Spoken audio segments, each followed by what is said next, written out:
My name is Sandy Moreno. I was born in North Dakota in 1956. And I know, before y'all were born.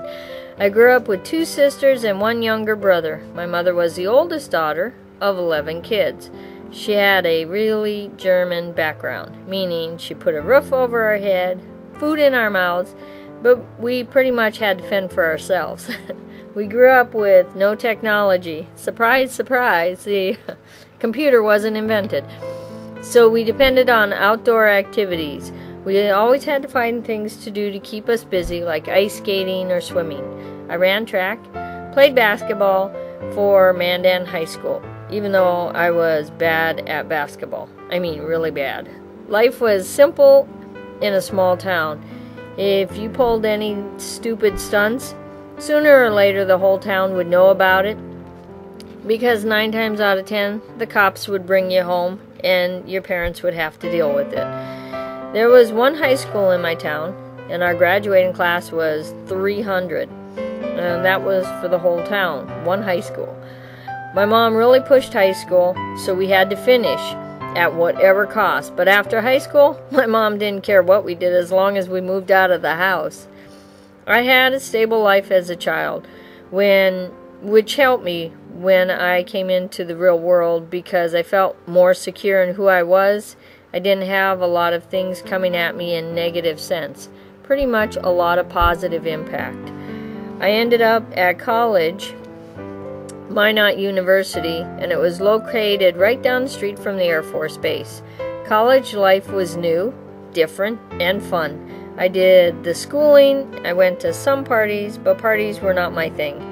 It was during college that I volunteered with the Red Cross to help flood victims, because they had a big major flood during one year, and we had to go out and help the victims.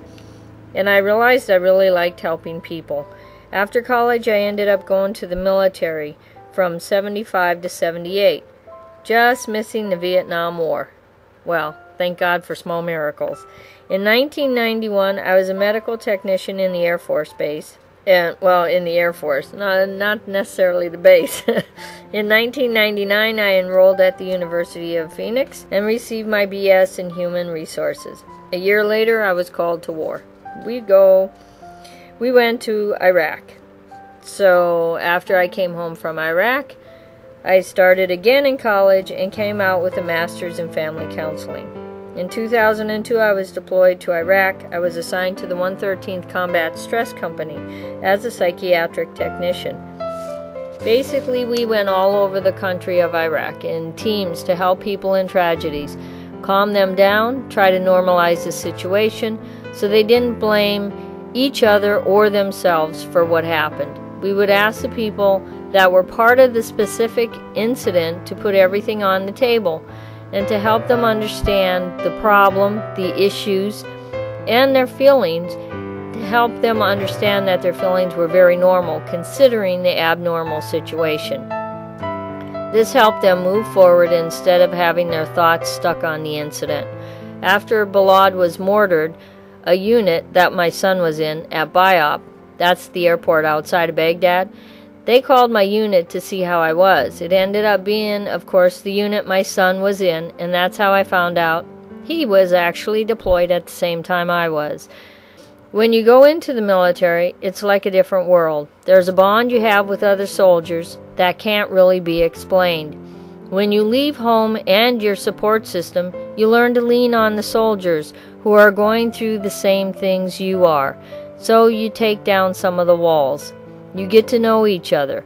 My company was the first combat stress company to go to war as far as a reserve unit. Everything was new and all we had to do was go on the standard operating procedures. Well, in peacetime it doesn't work the same as war. So everything had to be adapted a little bit to fit where we were as far as Iraq. I didn't see anybody die or get injured. I guess I was very lucky. I couldn't trust anybody, though, because sometimes the Iraqis who were working for us would call in mortar attacks when they went home. For me, I'm a more positive person than a negative person. What I think most people fail to understand is that you just don't live in fear one day. You live in fear 365 days when you're in Iraq.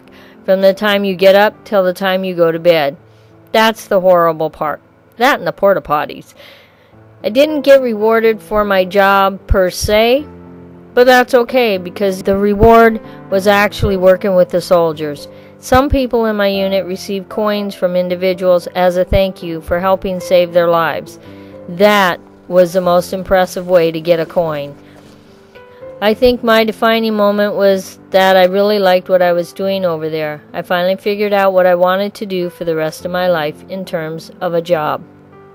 That's to counsel vets. I was hired by the Veterans Administration to work at the vet center counseling veterans. I did not really keep in touch with people from my unit when I came home.